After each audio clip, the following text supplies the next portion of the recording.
കുറച്ച് മുമ്പ് ബിഗ് ബോസിൽ നടന്നത് ഒരു ഫിസിക്കൽ അസോൾട്ട് ആണ് എന്ന് തന്നെയാണ് നമുക്കിപ്പോൾ തോന്നുന്നത്. എന്താണെന്ന് വെച്ച് കഴിഞ്ഞാൽ ആ ആക്ട് കഴിഞ്ഞ് ജാസ്മിനും റസ്മിനും തമ്മിലുള്ള ആ വഴക്കിന് ശേഷം ഇവരെ രണ്ടുപേരെയും ജാസ്മിനെയും റസ്മിനെയും കൺഫെഷൻ റൂമിലോട്ട് ബിഗ് ബോസ് വിളിക്കുന്നുണ്ട്. വിളിച്ച ഉടനെ തന്നെ ബിഗ് ബോസ് വളരെ ദേഷ്യത്തിൽ തന്നെ റസ്മിനോട് ചോദിക്കുന്നുണ്ട്, റസ്മിൻ എന്താണ് അവിടെ കാണിച്ചത് എന്ന്.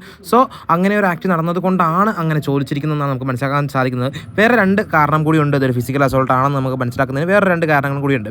ജാസ്മിനോട് ബിഗ് ബോസ് ചോദിക്കുന്നുണ്ട്, റസ്മിൻ ചെയ്ത ആ ഒരു പ്രവൃത്തിക്ക് ജാസ്മിന് പരാതി ഉണ്ടോ എന്ന് ചോദിക്കുന്നുണ്ട്. ജാസ്മിൻ പരാതി ഇല്ല എന്ന് പറയുന്നുണ്ട്. അടുത്തതായിട്ട് ചോദിക്കുന്നതല്ല പറയുന്നത്, ഇതുപോലുള്ള ഒരു പ്രവൃത്തി ഇവിടെ വെച്ച് പൊറിപ്പിക്കാൻ പറ്റില്ല, ഈ ബിഗ് ബോസ് ഹൗസിൽ വെച്ച് പൊറിപ്പിക്കാൻ പറ്റില്ല. അതായത് ഒരു ഫിസിക്കൽ അസോൾട്ട് സംഭവിക്കുമ്പോഴാണ് ബിഗ് ബോസ് ഇങ്ങനെയൊക്കെ സംസാരിക്കുന്നത്. അപ്പോൾ എന്തായാലും ജാസ്മിൻ റസ്മിനെ ഫ്രണ്ടായിട്ട് തന്നെയാണ് കാണുന്നത്. സോ പരാതിയൊന്നുമില്ല എന്ന് പറഞ്ഞ് അവർ കോംപ്ലിമെൻ്റ് ആക്കി കെട്ടിപ്പിടിച്ച് കരഞ്ഞ് ഒക്കെ പോകുന്നുണ്ട്. റസ്മിൻ പറയുന്നുണ്ട്, റസ്മിൻ്റെ വലിയ മനസ്സുകൊണ്ട് പറയുന്നുണ്ട്, എന്നെ പറഞ്ഞു ഇവിടെ ബിഗ് ബോസ് എനിക്കെതിരെയുള്ള നടപടി എടുക്കുമോ ബിഗ് ബോസ് ഒക്കെ പറയുന്നുണ്ട്. പക്ഷേ ബിഗ് ബോസ് അതൊന്നും ചെയ്യുന്നില്ല. ജാസ്മിന് പരാതിയില്ലല്ലോ, പിന്നെ എന്നാ ചെയ്യാനാണ്. ഇതിനെ കൂടി പറഞ്ഞു വിട്ട് കഴിഞ്ഞാൽ ബിഗ് ബോസ് ഹൗസ് വീണ്ടും കാലിയാകും, പിന്നെയും വെളിയിൽ നാളെ ഇറക്കേണ്ടി വരും. അതൊക്കെ കൊണ്ടായിരിക്കാം ബിഗ് ബോസ് എന്തായാലും പറഞ്ഞു വിടുന്നില്ല.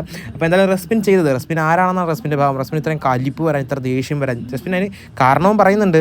നീ ഗബ്രി എന്ന് പറഞ്ഞിട്ടിരിക്കുകയാണ്, നീ എന്നെ മൈൻഡ് ചെയ്യുന്നില്ല, ഞാൻ പറയുന്നത് ഗബ്രിനെ വിടുമെന്നൊന്നും പറഞ്ഞിട്ട് നീ മൈൻഡ് ചെയ്യുന്നില്ല, നീ ഗബ്രി എന്ന് തന്നെ പറഞ്ഞുകൊണ്ടിരിക്കുകയാണ്, അതുകൊണ്ടാണ് എൻ്റെ കയ്യിൽ നിന്ന് പോയി.